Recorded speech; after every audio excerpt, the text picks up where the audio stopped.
जय जगन्नाथ पिला माने भल अछ तो मु आशा करूँ तुम मैंने बहुत भलरे थिब। देख आज आम यही भिडियो द्वितीय श्रेणी झुलना 2 पाठ 4 कांचन माउसी घर है। कांचन माउसी घर पढ़ा। देख ये होचंती आमर कांचन माउसी घर से विषय पढ़ा। देख कौन विषयटी बांचा मौसा एटी घर घर नुहे ये तो सते मंदिर। बांचा मौसा एटी घर घर नुहे ये सते मंदिर। गुरुवार दिन सकाळु उठी कांचन माउसी पकांती झोटी।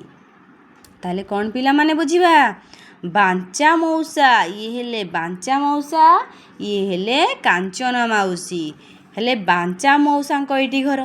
ये बांचा मौसा घर घर नुहे ए तो सत्य मंदिर। ये घर नुहे तो मंदिर भाया से घरटा को रखी तार से घरटा को से माने पवित्र करमती। गुरुवार दिन सकाळु उठी कांचन माउसी पकांती झोटी। गुरुवार दिन सकाळु उठती कांचन माउसी एवं झोटी पकांती। पिला माने गुरुवार दिन देखि माँ मैंने सकाळु बहुत भोर उठती। तेणु गुरुवार बेसी समय जाके शोवा उचित नुहे।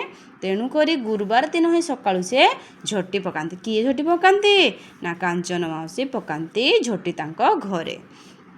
तापरे घरटी तांकर सफा सुतर साज सजा लागे भारी सुंदर। तांकर छोट घरटे हेले मध्य घरटी बहुत सफा सुतर साज सजा लागे भारी सुंदर। कौन साज सजा करथांती से छोट घरे फूल फल गछ बगीचा सारा जो बगीचा अच्छी से विभिन्न प्रकार फूल फल एमती सबू गछ लगे। घर आगे तुलसी चौरा तांकर कौन बाड़ी रे एमती सब लगे। घर सामने तुलसी चौरा लगे। ताहले तांको घरटी एमती से माने रखिछंती।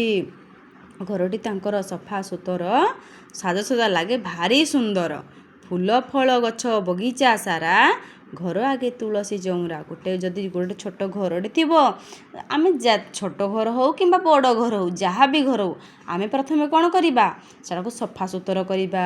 एवं आमर जी छोट जगह छाऊ घर साइड्रे हो घर सामने हो फ्रंट्रे हो विभिन्न प्रकार फूल फल गछ लगेवा।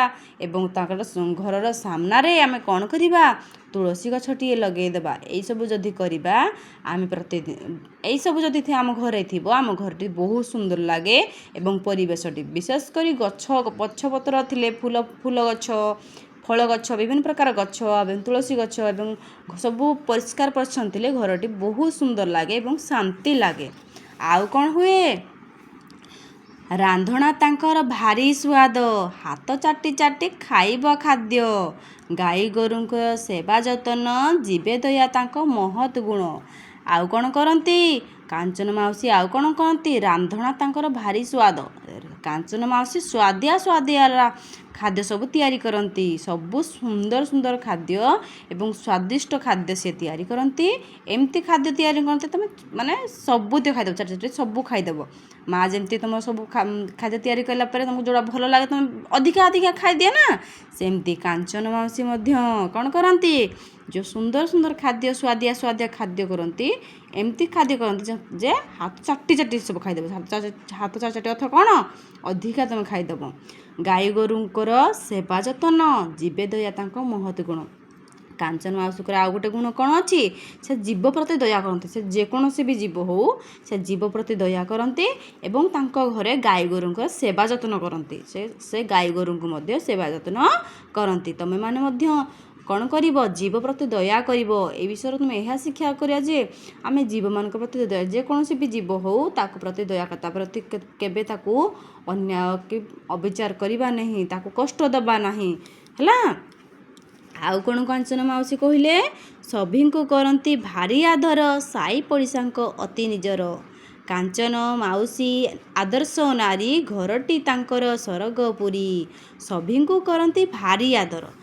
कांचन माउसी साई पड़िशा बंधु बांधव समस्त को भारी स्नेह आदर करती।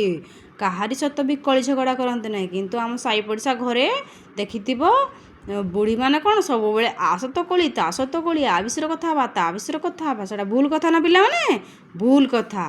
तेणु आम कौन करवा ଆମେ ସବୁବେଳେ କାଞ୍ଚନ ମାଉସୀ ଭଳିଆ ହେବା, ସମସ୍ତଙ୍କୁ ଭଲ ପାଇବା, ଘର ଦ୍ୱାର ହେଲା ଯେମିତି ମା ପରିଷ୍କାର ରଖିବା, ଆମେ ବଡ଼ ହେଲେ ମଧ୍ୟ ଘର ଦ୍ୱାର ପରିଷ୍କାର ରଖିବା, ସେମିତି ସଭିଙ୍କୁ କରନ୍ତି ଭାରି ଆଦର। ସାଇ ପଡ଼ିଶାଙ୍କ ଅତି ନିଜ, ସେ ସମସ୍ତଙ୍କୁ ଆଦର କରନ୍ତି ବୋଲି କାଞ୍ଚନ ମାଉସୀକୁ ସମସ୍ତେ ଭାରି ଭଲ ପାଆନ୍ତି। କାଞ୍ଚନ ମାଉସୀ ଆଦର୍ଶ ନାରୀ, ସେ ଜଣେ ଆଦର୍ଶ ନାରୀ। ଆଦର୍ଶ ମାନେ କ'ଣ? ସେ ଭଲ କଥାବାର୍ତ୍ତା କରନ୍ତି, ସମସ୍ତଙ୍କୁ ସ୍ନେହ ଆଦର କରନ୍ତି, ଭଲ ରାନ୍ଧନ୍ତି, ଭଲ କ'ଣ ଗାଈ ଗୋରୁଙ୍କର ଯତ୍ନ ନିଅନ୍ତି, ଘର ପରିଷ୍କାର କରନ୍ତି, ସବୁ ବାଡ଼ି ବଗିଚା ତାଙ୍କର ସବୁ କରନ୍ତି। ଏମିତି ସବୁ ସେ ଗୋଟେ ଆଦର୍ଶ ନାରୀ। ଘରଟି ତାଙ୍କର ସ୍ୱର୍ଗପୁର, ସେଥିପାଇଁ ତାଙ୍କ ଘରଟି ସ୍ୱର୍ଗପୁର ମାନେ ସ୍ୱର୍ଗପୁର। ତେଣୁକରି ମାନେ ଟଙ୍କା ପଇସା ସୁନା କି ଯାହା ବି ଥାଉ, ଆମ ଘରେ ଶାନ୍ତି ଥିବା ଦରକାର। ଶାନ୍ତି ଥିଲେ ଘରଟା ଆମର ସ୍ୱର୍ଗପୁର ହେଇଯିବ। କେବଳ ଯେ ଆମର ଖାଲି କୋଠା ମାର୍ବଲ ଘର କରିଦେଲେ ସ୍ୱର୍ଗପୁର ନୁହେଁ ପିଲାମାନେ। ଆମର ମନ ଶାନ୍ତି ହେଲେ ହିଁ ଆମ ଘରଟି ସୁଖ ଶାନ୍ତିରେ ଭରିଯିବ। ବୁଝିଲ ପିଲାମାନେ? ସବୁବେଳେ ଆମେ ଏ କାଞ୍ଚନ ମାଉସୀ ଭଳିଆ ହେବା। କାଞ୍ଚନ ମାଉସୀ ଭଳିଆ କ'ଣ ହେବା? ଆମେ ସବୁବେଳେ ସବୁ ପରିସ୍ଥିତିରେ ସମସ୍ତଙ୍କ ସହିତ ମିଳିମିଶି ଚଳିବା, ସମସ୍ତଙ୍କ ମନ ଖୁସି କରିବା, ଆମ ଘର ଦ୍ୱାର ପରିଷ୍କାର ପରିଚ୍ଛନ୍ନ କରି ରଖିବା ଏବଂ ବଗିଚାକୁ ମଧ୍ୟ ସଜାଡ଼ିବା ଏବଂ ବଗିଚାରେ ବିଭିନ୍ନ ପ୍ରକାର ଫୁଲ ଫଳ ଗଛ ଲଗାଇବା। ତୁମେ ମଧ୍ୟ ବଡ଼ ହେଲେ କ'ଣ କରିବ? ଏ କାଞ୍ଚନ ମାଉସୀ ଭଳିଆ ଏବଂ ବାଞ୍ଚା ମଉସା ଭଳିଆ ଭଲ ଲୋକ ହେବ, ଭଲ ମଣିଷ ହେବ। ବୁଝିଲ ପିଲାମାନେ? ଭିଡ଼ିଓଟି ଯଦି ତୁମକୁ ଭଲ ଲାଗୁଛି ପ୍ଲିଜ୍ ଦୟାକରି ଅଧିକରୁ ଅଧିକ ସେୟାର କରିବେ, ସବସ୍କ୍ରାଇବ୍ କରିବାକୁ ଜମା ଭୁଲିବେନି। ରହୁଛି। Thank you.